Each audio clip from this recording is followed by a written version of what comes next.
오늘은 한 가지 질문으로 한 말씀을 시작해 보고자 합니다. 왜 그토록 열심히 사는데도 마음 한켠은 늘 무겁기만 할까요?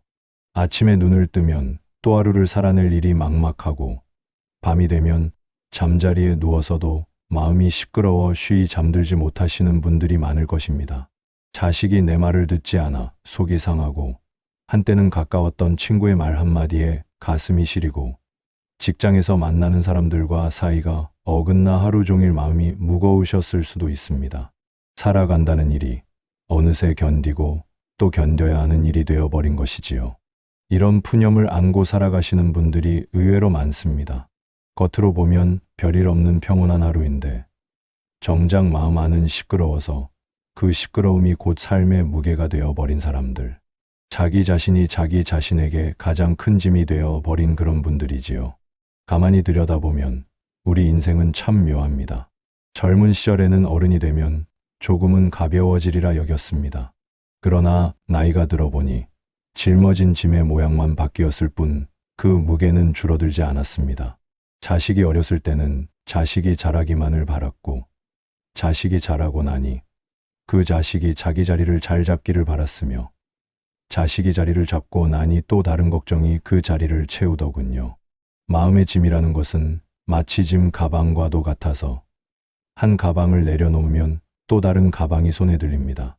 평생을 그렇게 가방을 바꿔들며 살아온 것이 우리네 삶이지요. 그러니 어느 순간 문득 거울 앞에 서서 자기 자신을 들여다보면 한숨이 절로 나는 것입니다. 무엇을 위해 그토록 무거운 가방들을 들고 살아왔던가?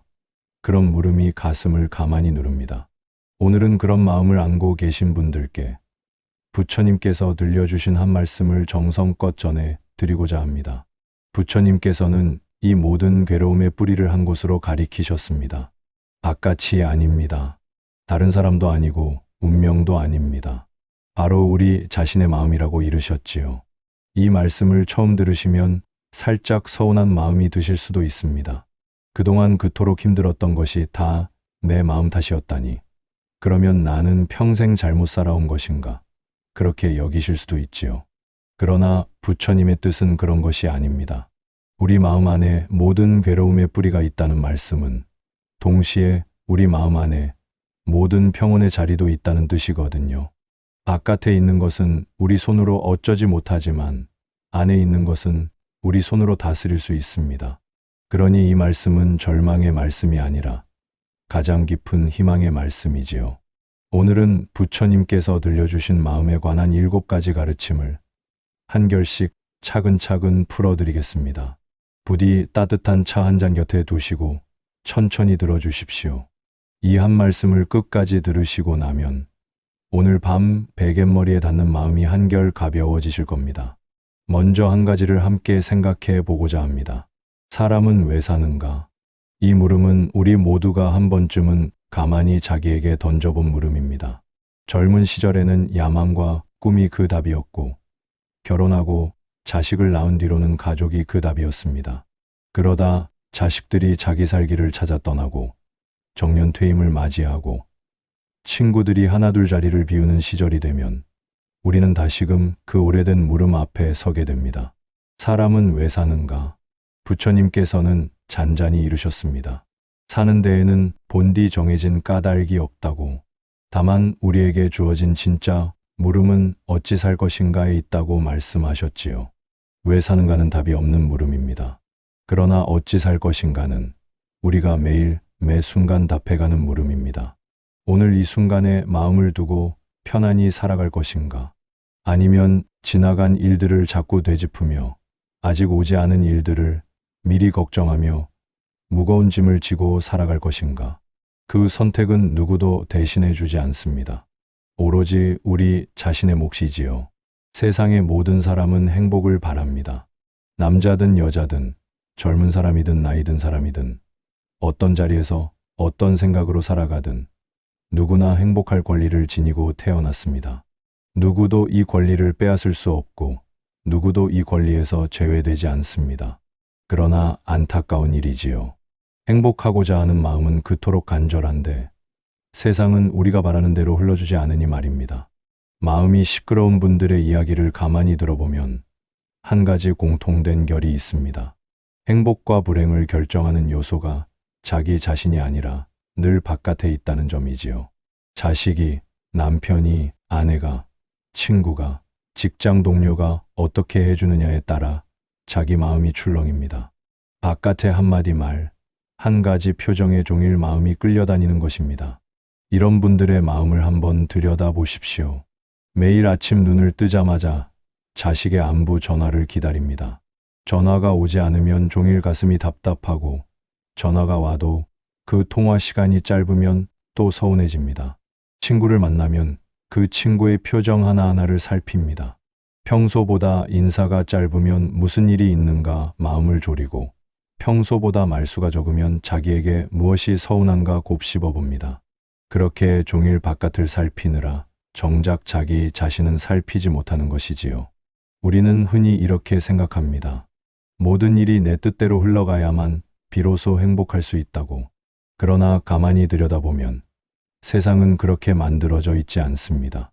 내가 원하는 일이 이루어지면 잠시 기뻐하고, 이루어지지 않으면 다시 괴로워하고, 이 짧은 즐거움과 긴 괴로움의 자리바꿈이 끝없이 반복되는 것이 우리 인생이지요. 세상 일이 내 마음대로 되지 않는다는 사실은 그 누구도 거스를 수 없는 변하지 않는 이치입니다. 부처님께서는 이 이치를 가만히 일러주시며, 그래서 인생은 즐거움과 괴로움이 끝없이 돌고 도는 자리라 하셨습니다. 이것이 부처님께서 말씀하신 윤회의 의미이기도 합니다. 윤회라는 말씀을 들으시면 흔히 다음 생을 떠올리시지요.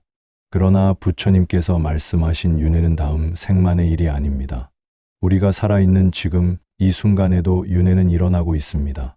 매일매일이 작은 윤회의 결입니다. 어제는 즐거웠고 오늘은 슬프며, 오늘 아침에는 평온했는데 오후에는 마음이 무겁고, 1시간 전에는 누군가가 사랑스럽다가도 1시간 뒤에는 그 사람이 미워집니다. 이 끝없는 자리바꿈이 곧 우리 안의 윤회이지요. 그러니 윤회의 굴레 속에서 우리의 행복은 영원할 수가 없습니다. 다행스럽게도 그 굴레 속에서 불행 또한 영원하지 않습니다.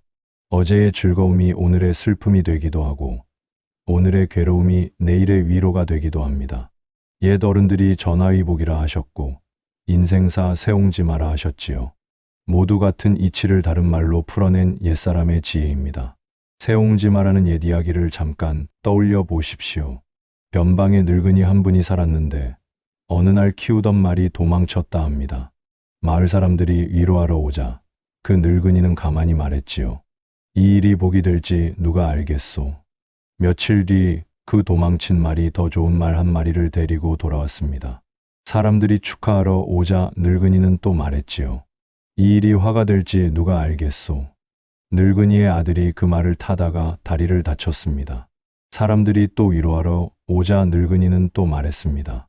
이 일이 복이 될지 누가 알겠소. 얼마 뒤 전쟁이 일어나 마을의 젊은이들이 모두 끌려나갔지만 그 다리를 다친 아들만은 끌려가지 않아 목숨을 보존했습니다. 이 옛 이야기 안에 부처님 가르침의 깊은 자리가 담겨 있습니다. 우리가 좋다고 여기는 일이 사실은 화의 씨앗일 수 있고, 나쁘다고 여기는 일이 복의 씨앗일 수 있다는 것이지요. 그러니 지금 우리에게 닥친 일이 무겁다고 너무 절망하지도, 지금 우리가 가진 것이 좋다고 너무 들뜨지도 마십시오. 모든 것은 흘러가는 결의 한 자락일 뿐입니다. 자, 그렇다면 우리는 어떤 행복을 바라며 살아가야 하겠습니까? 끝없이 돌고 도는 즐거움과 괴로움 속에서 어떻게 하면 자유로워질 수 있을까요? 부처님께서는 한 가지 길을 일러주셨습니다. 오늘부터 들려드릴 7 말씀이 바로 그 길로 들어서는 7 디딤돌입니다. 첫째 말씀입니다. 지속되는 행복은 즐거움이 끊이지 않는 것이 아닙니다. 많은 분들이 행복을 즐거운 일이 계속되는 상태로 여기십니다. 매일 좋은 일만 있고 매일 웃을 일만 있는 그런 삶이 행복이라 여기지요. 그러나 가만히 생각해 보십시오. 즐거움만 계속된다면 그것을 우리가 즐거움으로 알아챌 수 있겠습니까? 매일 단 음식만 먹는다면 그 단맛이 단맛으로 느껴지겠습니까? 매일 따뜻한 봄날만 이어진다면 그 봄날의 따뜻함을 우리가 귀하게 여길 수 있겠습니까? 힘든 일이 있어야 좋은 일을 좋은 일로 알아보게 되고, 좋은 일을 겪어야 힘든 일이 힘든 일임을 알게 됩니다. 즐거움과 괴로움은 본디한 몸처럼 붙어 다니는 까닭에 어느 한쪽만 떼어내어 가질 수가 없는 것이지요. 마치 동전의 양면처럼 둘은 한 몸입니다. 부처님께서 일러주신 진정한 행복이란 큰 즐거움도 큰 괴로움도 없이 마음이 잔잔한 상태가 이어지는 것을 말합니다. 어른들 말씀에 무탈한 하루가 가장 좋은 하루라 하셨지요. 별일 없이 흘러가는 하루, 그 잔잔함이 사실은 가장 깊은 행복인 것입니다. 생각해 보십시오.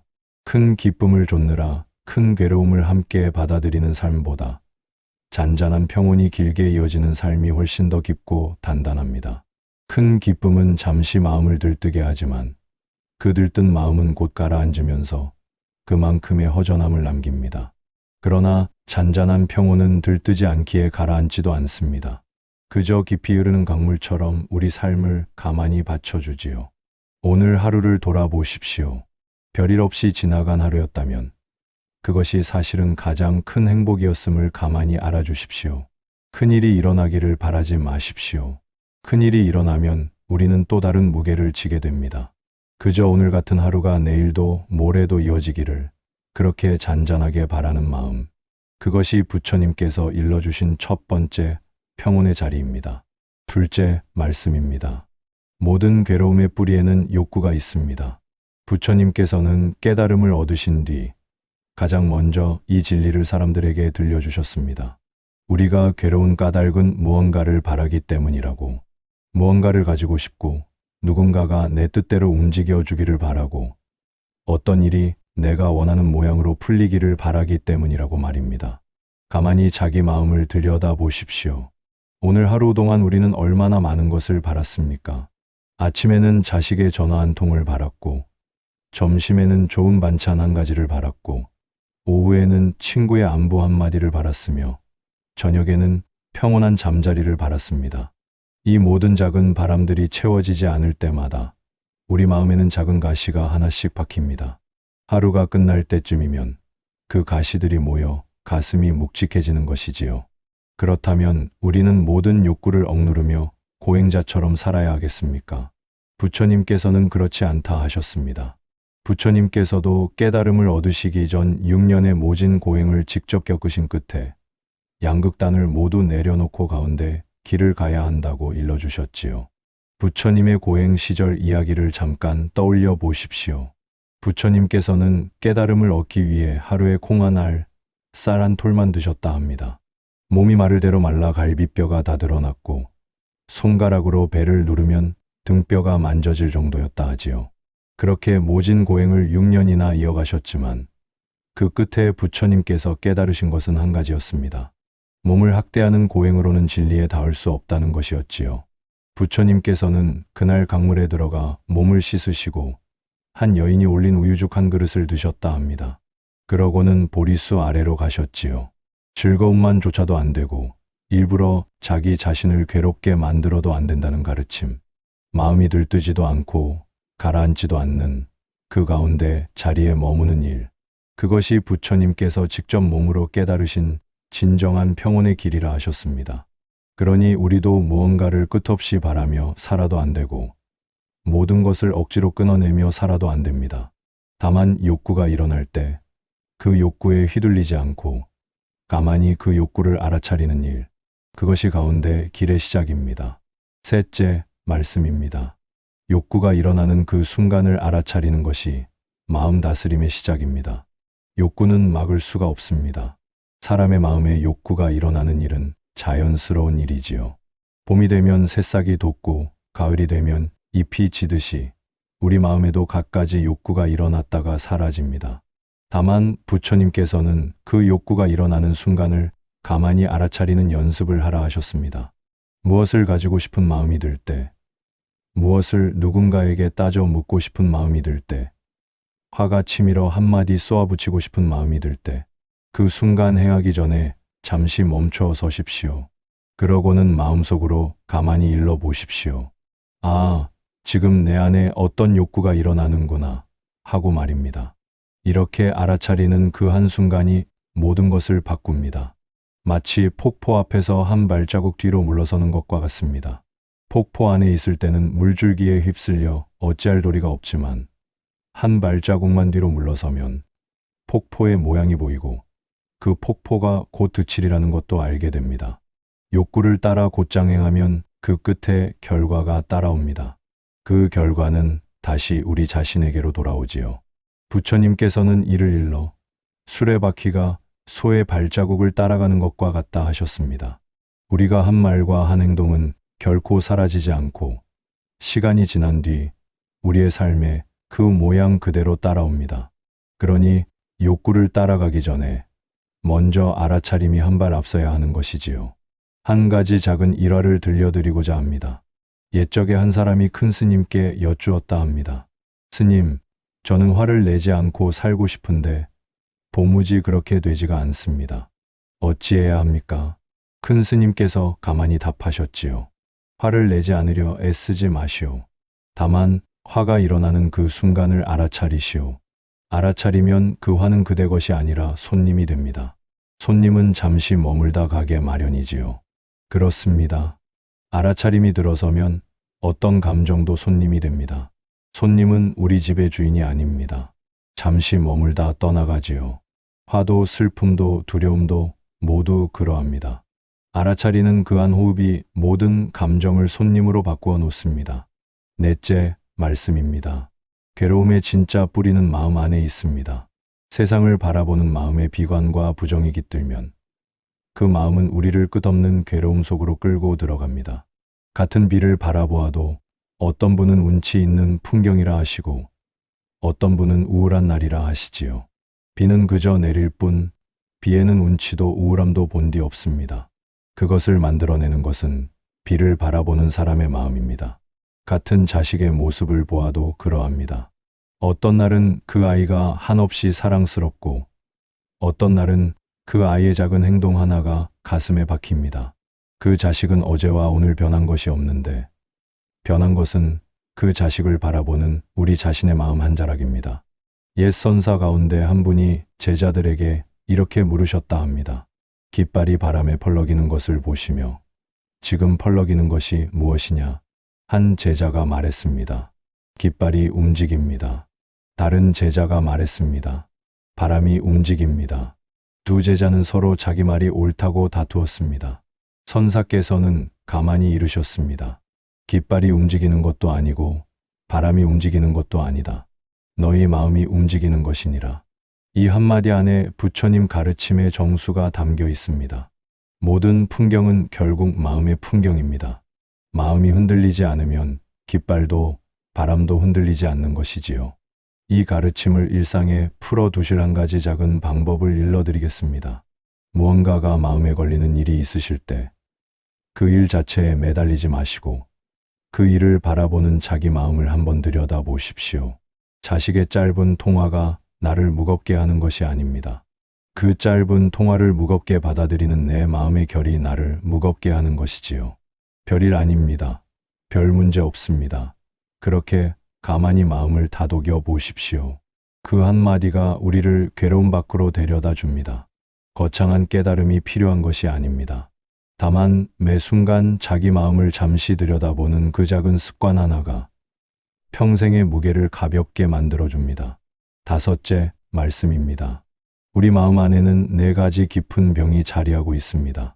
부처님께서는 우리 마음을 들여다보시며 거기에 네 가지 큰 병이 자리하고 있다 하셨습니다. 첫째는 무언가를 끝없이 바라고 더 가지고 싶어 하는 마음이지요. 옛 어른들이 욕심이라 부르신 그 결입니다. 사람의 욕심은 묘해서 채워도 끝이 없습니다. 한 가지를 가지면 두 가지를 바라고 두 가지를 가지면 10가지를 바랍니다. 부처님께서는 이를 일러 바닷물을 마시는 것과 같다 하셨지요. 바닷물은 마실수록 더 갈증이 일어납니다. 욕심도 그러합니다. 채울수록 더 채우고 싶어집니다. 둘째는 마음에 들지 않는 일에 화를 내고 누군가를 원망하는 마음입니다. 화는 자기 자신을 가장 먼저 태워버리는 불입니다. 누군가에게 화가 났을 때 그 화를 받는 사람보다 그 화를 품고 있는 우리 자신이 먼저 무거워지지요. 누군가를 미워하면 그 미움을 품고 있는 우리 마음이 가장 먼저 메말라 갑니다. 부처님께서는 이를 일러 뜨거운 숯을 손에 쥐고 다른 사람에게 던지려 하는 것과 같다 하셨습니다. 던지기도 전에 자기 손이 먼저 데이는 것이지요. 셋째는 세상의 이치를 제대로 보지 못하고 잘못된 판단을 거듭하는 어리석음이지요. 어리석음은 모르는 것이 아닙니다. 잘못하는 것이 어리석음입니다. 자기가 옳다고 여기는 그 굳은 자리가 사실은 가장 어리석은 자리일 수 있습니다. 부처님께서는 이를 일러 손가락으로 달을 가리키는데 달은 보지 않고 손가락만 본다 하셨지요. 우리는 자주 본질이 아닌 것에 매달려 정작 가장 중요한 것을 놓칩니다. 넷째는 자기 자신을 높이고 다른 사람을 가벼이 여기는 교만한 마음입니다. 교만은 자기 자신을 가장 외롭게 만드는 마음입니다. 자기가 다른 사람보다 위에 있다고 여기는 순간 우리는 다른 사람과의 진정한 관계를 잃어버립니다. 위에서 내려다보는 사람의 눈에는 다른 사람의 진짜 마음이 보이지 않거든요. 이 네 가지 병이 마음 안에 자리하면 마치 깊은 병에 걸린 사람처럼 어떤 일도 견디기 힘들어집니다. 평온함을 잃고 잔잔함을 잃고 결국 자기 자신을 잃어가지요. 부처님께서는 이 네 가지 병을 지혜로 다스려야 한다고 이르셨습니다. 듣고 사색하고 가만히 들여다보는 일. 그것이 마음의 병을 고치는 약입니다. 물이 새는 그릇에는 물을 채울 수 없듯 어지러운 마음에는 진정한 평온이 깃들 수 없는 것이지요. 오늘 하루 자기 마음을 한번 가만히 살펴보십시오. 이 네 가지 가운데 어떤 병이 가장 자주 일어나시는지요? 어떤 분은 욕심이 강하시고 어떤 분은 화가 자주 일어나시며 어떤 분은 자기가 옳다는 생각에 굳어 계시고 어떤 분은 다른 사람을 가벼이 여기는 마음이 있으실 수 있습니다. 무엇이든 부끄러워하지 마십시오. 자기 안의 병을 알아차리는 그 순간이 그 병을 다스리는 시작입니다. 여섯째 말씀입니다. 마음은 모든 것을 만들어내는 근본입니다. 부처님께서는 우리 마음을 그릇에 담긴 물에 비유하셨습니다. 모든 것은 그 물에 비친 그림자와 같다고. 마음이 흐리면 세상도 흐리게 보이고 마음이 맑으면 세상도 맑게 보입니다. 같은 자식의 모습을 보아도 어떤 날은 사랑스럽기만 하고 어떤 날은 미운 마음이 일어납니다. 그 자식은 변한 것이 없는데 말이지요. 변한 것은 그 자식을 바라보는 우리 자신의 마음 한 자락입니다. 이것이 부처님께서 이르신 가장 깊은 진리 중 하나입니다. 우리가 보는 세상은 사실 세상 그 자체가 아닙니다. 우리 마음에 비친 세상의 그림자입니다. 그러니 마음이 바뀌면 세상이 바뀌어 보입니다. 마음이 무거우면 같은 풍경도 무거워 보이고 마음이 가벼우면 같은 풍경도 가벼워 보입니다. 마음이 어두운 생각을 품고 그 생각대로 말과 행동을 하면 그 결과로 따르는 것은 무거운 괴로움입니다.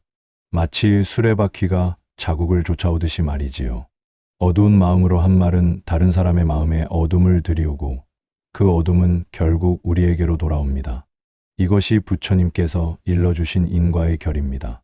반대로 마음이 맑은 생각을 품고 그 생각대로 살아가면 그림자가 늘 곁에 있듯이 잔잔한 즐거움이 우리 곁을 떠나지 않습니다.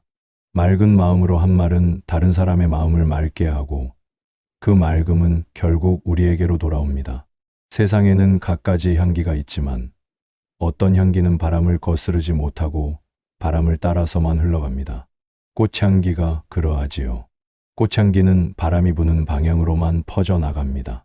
그러나 부처님께서 말씀하시기를 덕이 있는 사람의 향기는 바람을 거슬러 사방으로 퍼진다 하셨지요. 좋은 마음으로 살아가는 사람의 향기는 굳이 자랑하지 않아도 사람들의 마음에 스며듭니다. 바깥의 모양을 꾸미는 일에 매달리지 않으셔도 됩니다. 비싼 옷을 입지 않으셔도 화려한 자리에 앉지 않으셔도 됩니다. 마음이 단정하고 뜻이 바르면 그 사람에게서 풍기는 향기는 그 어떤 외양보다 깊고 멀리 갑니다. 이것이 부처님께서 일러주신 진짜 아름다움의 자리입니다. 일곱째 말씀입니다. 마음을 잘 다스린 사람이 가장 강한 사람입니다. 부처님께서는 이렇게 말씀하셨습니다. 싸움터에서 1000명의 적을 이긴 사람보다 자기 마음을 이긴 사람이 더 큰 승리자라고. 세상에는 두 가지 싸움이 있습니다. 바깥에서 벌어지는 싸움과 안에서 벌어지는 싸움. 바깥의 싸움은 끝이 있지만 안의 싸움은 살아있는 동안 매일 새롭게 시작됩니다. 매일 아침 우리는 자기 마음과의 작은 싸움을 시작합니다. 일어나기 싫은 마음과 싸우고, 누군가를 원망하는 마음과 싸우고, 어제의 일을 자꾸 곱씹으려는 마음과 싸웁니다. 이 싸움에서 매일 이기는 사람이 진짜 강한 사람이라고 부처님께서는 이르셨지요. 부처님께서 들려주신 한 일화가 있습니다. 어느 날 한 사람이 부처님을 찾아와 거친 욕설을 퍼붓기 시작했습니다. 그 사람은 부처님의 명성을 시기하여 어떻게든 부처님을 화나게 만들고자 했지요. 그러나 부처님께서는 가만히 듣고만 계셨습니다. 그 사람이 욕을 한참 쏟아내도 부처님의 표정에는 작은 변화도 없었지요. 마침내 그 사람이 욕을 다 쏟아내고 숨을 고르고 있을 때 부처님께서 잔잔히 물으셨습니다. 그대에게 한 가지 묻고자 한다.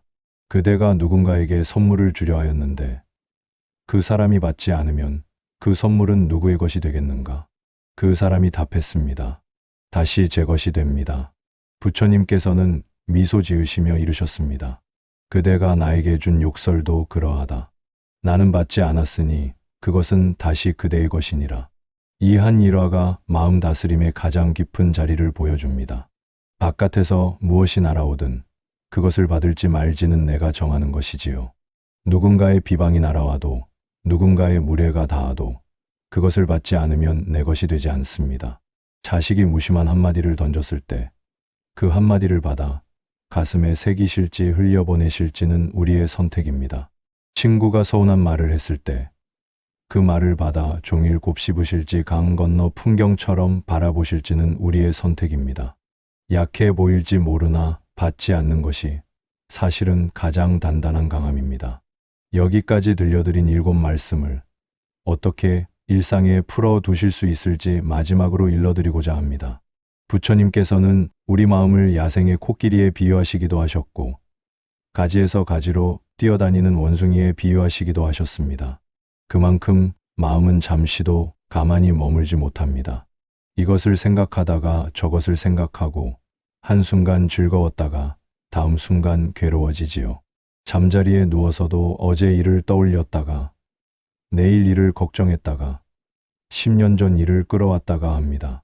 이 마음을 길들이는 가장 좋은 방법으로 부처님께서는 가만히 바라보는 일을 일러주셨습니다.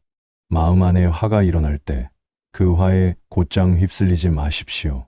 한 발자국 떨어져 강 건너에서 흐르는 물을 바라보듯이 그 화를 가만히 바라봐 주십시오. 아, 지금 내 안에 화가 일어나고 있구나. 그렇게 알아차리는 그 한 호흡이 모든 것을 바꿉니다. 슬픔이 밀려올 때도 마찬가지입니다. 슬픔에 잠겨버리지 마시고 한 발자국 떨어져 그 슬픔을 손님처럼 맞이해 주십시오. 손님은 잠시 머물다 떠나가게 마련입니다. 우리가 손님으로 맞이하면 어떤 감정도 결국에는 떠나갑니다. 그러나 우리가 그 감정을 붙잡아 자기 자신과 동일시하면 그 감정은 좀처럼 떠나지 않지요. 다스려진 마음은 잔잔한 호숫가와 같습니다. 바람이 불어 잠시 일렁여도 바람이 멎으면 곧 다시 잔잔해집니다. 다스려지지 않은 마음은 거친 파도와 같지요. 작은 바람에도 산이 무너지듯 출렁입니다. 어떤 마음으로 살아갈지는 결국 우리 자신의 매일의 선택인 셈입니다. 또 한 가지 일러드리고 싶은 것이 있습니다. 마음 다스림은 한 번에 이루어지지 않습니다. 매일 조금씩 한 호흡 한 호흡 쌓아가는 일입니다. 오늘 한 번 알아차리고 내일 또 한 번 알아차리고 그렇게 1년이 쌓이고 10년이 쌓이면 어느 날 문득 자기 마음이 예전과는 사뭇 달라져 있는 것을 발견하시게 됩니다. 마치 물방울이 바위를 뚫는 것과 같습니다. 한 방울의 물은 바위에 아무런 흔적도 남기지 못합니다. 그러나 그 한 방울이 1000번, 10,000번 떨어지면 결국 단단한 바위에도 구멍이 뚫리지요. 마음 다스림도 그러합니다. 한 번의 알아차림은 작아 보이지만 그것이 매일 쌓이면 결국 마음의 결이 바뀝니다. 오늘 한 말씀을 마치며 한 가지만 부탁드리고 싶습니다. 오늘 밤 잠자리에 드시기 전에 불을 끄시고 베개에 머리를 누이신 채 가만히 눈을 감아 보십시오. 그러고는 마음속으로 한마디만 천천히 떠올려 보십시오. 별일 아니다. 별 문제 없다. 이 짧은 한마디를 들이쉬고 내쉬는 호흡과 함께 7번만 새겨보십시오. 들이쉴 때 마음속으로 별일 아니다. 내쉴 때 마음속으로 별 문제 없다. 그렇게 7번. 부처님께서 평생 들려주신 마음 다스림의 가르침이 그 7번의 호흡 안에 가만히 스며들 것입니다. 처음에는 이 한마디가 별것 아닌 듯 느껴지실 수 있습니다. 그러나 매일 밤 잠들기 전에 7번씩 이 한마디를 새겨가시면 한 달 뒤, 석 달 뒤, 1년 뒤 자기 마음이 사뭇 달라져 있는 것을 느끼실 겁니다. 무거운 일이 다가와도 예전처럼 무겁게 받아들여지지 않고 누군가의 무심한 말도 예전처럼 깊이 박히지 않게 됩니다. 부디 오늘 밤은 그 한마디가 당신의 베갯머리에 작은 등불이 되어 켜지는 밤이 되시기를 바랍니다. 당신의 남은 날들에 부처님의 가피가 가득하시기를, 당신 마음의 자리에 매일 평온이 깃드시기를 두 손 모아 발언합니다. 마음 바깥에서 답을 찾지 마십시오. 당신이 잠시 멈추어 자기 마음을 가만히 들여다보는 그 순간, 답은 이미 그 자리에 있습니다. 오늘 이 한 말씀이 당신의 마음 한켠에 작은 등불 하나로 남기를 바랍니다. 오늘 영상을 들으시며 7말씀 가운데 어떤 한 구절이 가장 깊이 마음에 남으셨습니까? 그 한 구절을 댓글 창에 가만히 적어 보십시오. 같은 구절에 마음이 머문 분들이 당신의 그 한 줄에 함께 두 손 모아주실 겁니다. 그리고 오늘 한 말씀이 마음에 닿으셨다면 아래 좋아요를 가만히 눌러 주십시오. 당신의 그 작은 손길이 같은 무게의 마음을 안고 잠 못 이루는 또 다른 분께 이 말씀이 닿는 인연이 됩니다. 그것 또한 보살의 행위지요. 부처님 한 말씀은 매주 3번 마음이 무거운 분들의 베갯머리에 조용히 찾아갑니다. 구독을 눌러두시면 다음 한 말씀이 필요한 그 밤에 자연스레 당신을 찾아갈 것입니다. 오늘도 마음 한켠에 부처님 한 말씀 머무시기를